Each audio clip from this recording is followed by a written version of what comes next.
There are 4 different bugs hiding inside one Japanese word. In Japan, they're all lumped under Kobe, little fly, but only one of those 4 ever goes near the famous noodle soup trap.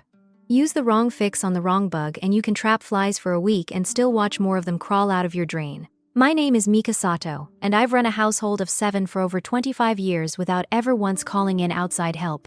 I'll show you how to tell your bugs apart in 15 seconds, and the right fix for each one, straight from what my grandmother taught me.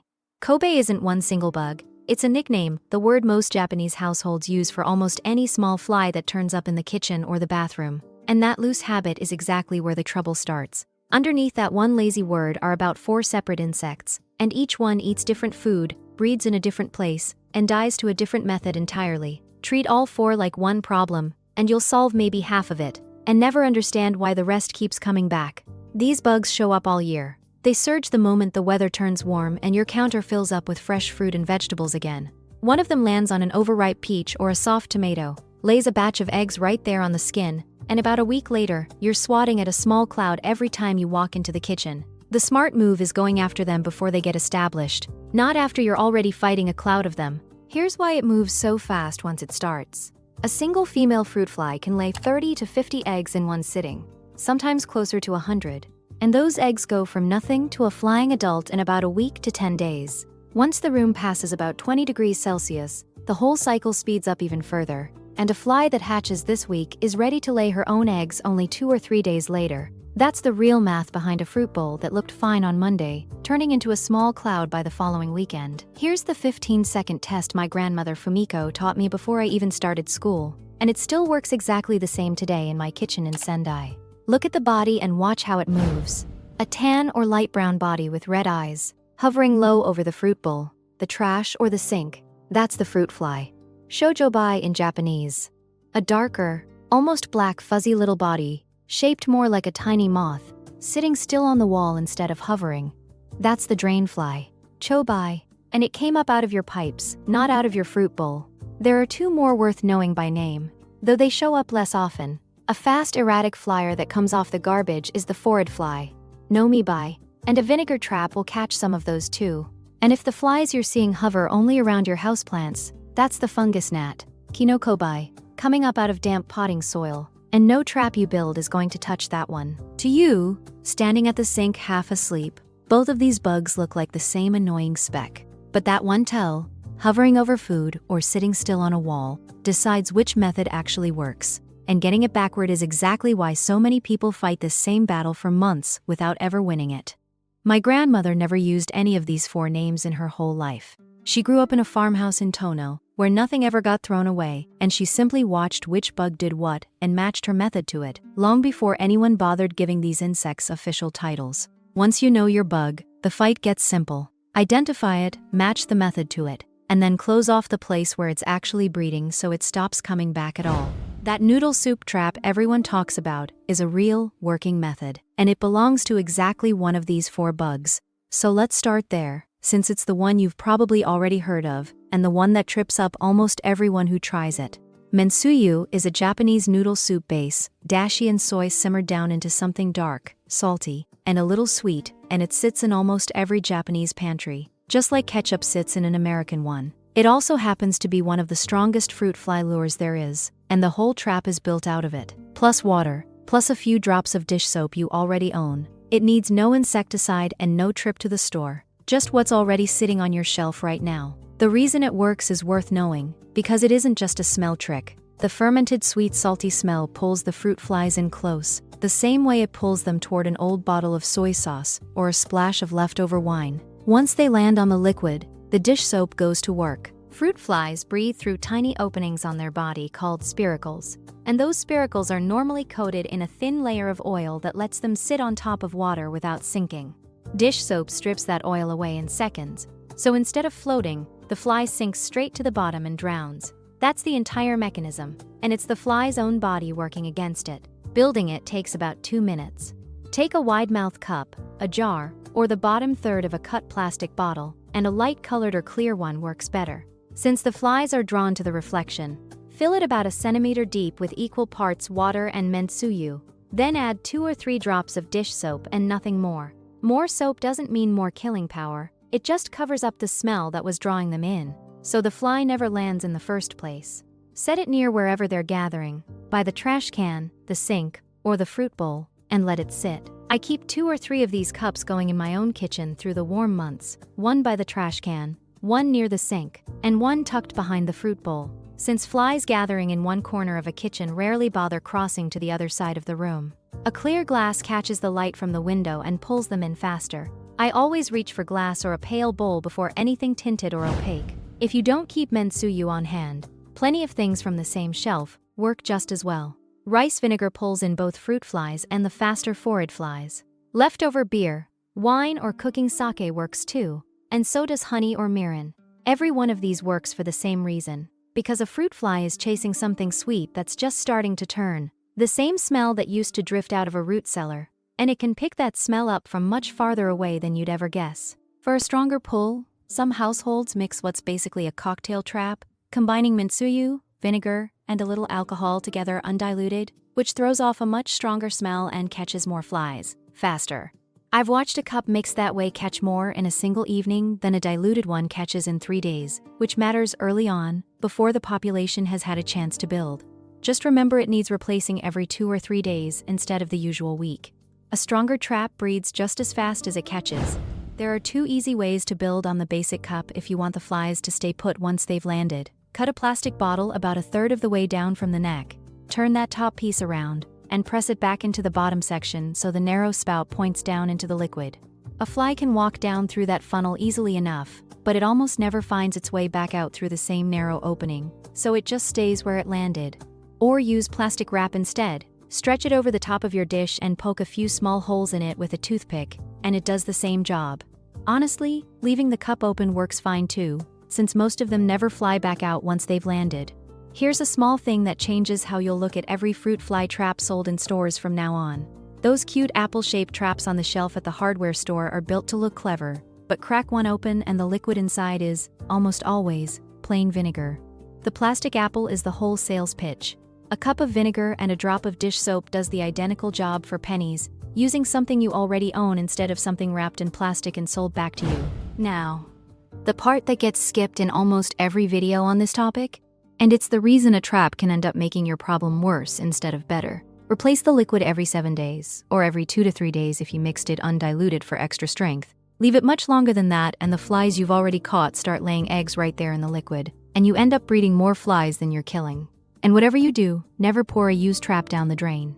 Soak the liquid into a wad of newspaper, bag it, and throw it in the trash, so none of those eggs get the chance to hatch inside your pipes. It also isn't instant, so give it a few days before you judge it, since the drowned flies sink to the bottom of the cup, and they're easy to miss if you're only glancing at the surface. And here's the honest limit of the whole method. The same one my grandmother taught me right alongside the recipe. This trap mainly catches fruit flies. Some of the faster forward flies get caught too. If you've had a cup sitting out for days and it's caught nothing at all, you very likely don't have fruit flies in the first place. You've got drain flies, and no trap on your counter was ever going to catch those. Drain flies don't eat food. That's the whole reason the trap you just built will never catch one. They live and breed inside the slime and sludge that builds up on the inner walls of your drains, feeding on that buildup the entire time they're growing, so a cup of mentsuyu sitting on your counter means absolutely nothing to them. You could set out a dozen traps and the population in your drain would keep growing every single day. That slime is a lot like grease left too long in the bottom of a pan, a thin coating that never fully rinses away and just keeps building with every wash. That coating is food, shelter, and a nursery all at once for a drain fly, and it's sitting there completely out of sight. Knowing where to look matters more than anything else here. The usual spots are the kitchen sink drain and the bathroom floor drain, but the sneaky one, the spot most people never check, is the gap behind the bathtub apron, the plastic or fiberglass panel that hides the plumbing under a Japanese-style unit bath. Flies breed back there completely unseen for months at a time. My husband Kenji spent an entire summer convinced we had some kind of problem in the walls, until he finally pulled the apron panel off the tub one weekend and found the gap behind it coated in the exact slime I'd been describing to him for weeks. He never doubted me again after that. Adults tend to sit still on the walls during the day and only start flying at dusk, so if you want to find the actual source, go looking in the evening near anything damp. Here's the part that surprised me the first time my grandmother told me, because it runs against everything you'd guess about killing a bug. Don't bother spraying the adults, since drain flies are weak against plain water, and running the shower over one is usually enough to wash it straight down and finish it off. It takes no chemical, no can of spray, just water doing the job on its own. Their fuzzy little bodies trap air the same way a moth's wings do, which keeps them upright and steady in flight. But that same fuzz turns against them the second it gets soaked. A wet drain fly can't lift off the surface it lands on, so a splash from the shower head is doing more work than any spray ever would. The larvae and eggs living inside the pipe itself need a different approach, and that's where hot water comes in. This is the one part you have to get exactly right. Pour water at 50 to 60 degrees Celsius down the drain, in several rounds so the heat has time to reach all the way down the pipe and actually kill what's living in there. You don't need a thermometer to get this close enough. Run the tap until it's uncomfortably hot to hold your hand under for more than a second or two, but not so hot it hurts, and that's roughly the range you want. Pour a full kettle's worth down, wait a minute, and pour a second round right behind it, since the first pour mostly just warms the pipe itself. Do not use boiling water. It feels like it should work better, but boiling water can warp or crack plastic pipes, and you'll trade a fly problem for a plumbing bill. 50 to 60 degrees is hot enough to kill the larva and gentle enough to leave your pipes exactly as they were. For a chemical-free option that goes a step further than plain hot water, my grandmother's method uses 2 pantry staples you likely already have in the kitchen. Pour about 2 tablespoons of baking soda into the drain, then the same amount of citric acid, or plain vinegar if that's what you've got, right on top of it. You'll hear it before you see it, a sharp hiss that builds into a steady fizz. And if you lean in close, you can watch small bits of loosened sludge right up on the foam and cling to the sides of the drain opening. Let the fizzing settle for a few minutes, then flush the whole thing through with hot water. The foaming action lifts the sludge off the pipe walls while it's working, which strips away exactly what's breeding in there, and it costs next to nothing. None of this replaces actually scrubbing the sludge out on a regular basis, and that's really the whole prevention plan in one sentence. No sludge means nowhere for a drain fly to lay a single egg, so pulling the drain cover and basket out every so often, and physically scrubbing what's underneath, does more long-term good than any pour-in treatment ever will. If your own scrubbing and the hot water routine aren't keeping up, a foaming drain treatment from the store can reach further down into the pipe than you can with a brush, especially into that hidden gap behind a bathtub apron. Treating a bad drain heavily for the first week, then weekly for a month, then just once a month after that, is what actually keeps a problem from coming back, far more than any single treatment on its own. The reasoning is simple once you see it. A drain that's badly coated needs the sludge stripped away fast before it finishes breeding another generation, but once it's clean, a light monthly pass is only there to stop a thin new layer from ever building back up to that point again. Drying the space out matters just as much as cleaning it. Drain flies need moisture to survive at all. After a bath or a shower, run the exhaust fan for at least 30 minutes and wipe down any water left standing on the walls or floor. It's become such an automatic part of my evening that I flip that fan switch before I even step out of the bathroom, no different than switching off a light on my way out of a room, and I couldn't tell you the last time I thought twice about it. If flies are getting in from outside, which happens more often in apartment buildings or near restaurants, a simple mesh screen over the drain or vent opening blocks their path in without blocking the water. Trapping the adults and cleaning out a drain both deal with the flies that are already there, but neither fix means much if the same conditions just build the problem back up in a month. This last piece is about the daily and weekly habits that close off the places these bugs breed in the first place, so you never have to go through any of this again. None of what's coming is a big project. It's the same small handful of habits my grandmother ran through her own kitchen without ever once calling it a routine, just the ordinary way she kept a house that never had a bug problem worth mentioning. On the fruit fly side, most of it comes down to food. Seal up food scraps before they go in the bin and take the trash out often, since an open, warm bag of garbage is exactly the smell that draws them in, especially once summer heat sets in. In my house, the kitchen trash never sits overnight once the weather turns warm, even if the bag isn't full, because one night is exactly enough time for a fly that got in during the day to lay a full batch of eggs in there undisturbed. Refrigerate ripe fruit instead of leaving it out on the counter, where a single female can lay her eggs on the skin without you ever noticing. And wipe the sink dry every night, clearing out the strainer completely, since a wet sink left standing overnight is one of the easiest habits to fix and one of the most effective. Here's a debate happening in Japanese kitchens right now that's worth knowing about, because it says something honest about how far this goes. The sunkaku kona, the little triangular basket built into the corner of a Japanese kitchen sink to catch scraps while you wash dishes, has been standard in Japanese homes for generations. It's also a well-known breeding spot, since wet scraps sit right there in the warm, damp corner of the sink for hours at a time. My own mother, Yoshiko, kept one in her sink her entire life and never once considered taking it out, since to her it was simply part of what a sink was. I use a disposable bag strainer instead, one I toss out fresh every single day. When I first switched, she called it wasteful to my face. A growing number of Japanese households have made that same switch, and once you weigh a few yen of plastic bag against a drain that never breeds a single fly, it stops looking wasteful and starts looking like the better trade. Even in Japan, where that little basket has been a fixture for decades, people are willing to change the habit once they understand what it's actually doing. If your trap has been sitting out for days catching nothing, and whatever's flying around is hovering near your houseplants instead of your fruit bowl, you're not dealing with a fruit fly or a drain fly at all. That one's a fungus gnat, bred up out of damp potting soil, and building a trap for it is a waste of your time. Push a finger into the soil about an inch down before you water again, and if it still feels damp down there, wait another day or two rather than watering on a fixed schedule. Let the soil dry out between waterings and top it with a layer of sand, and the gnats disappear, because the one thing they needed to breed is gone.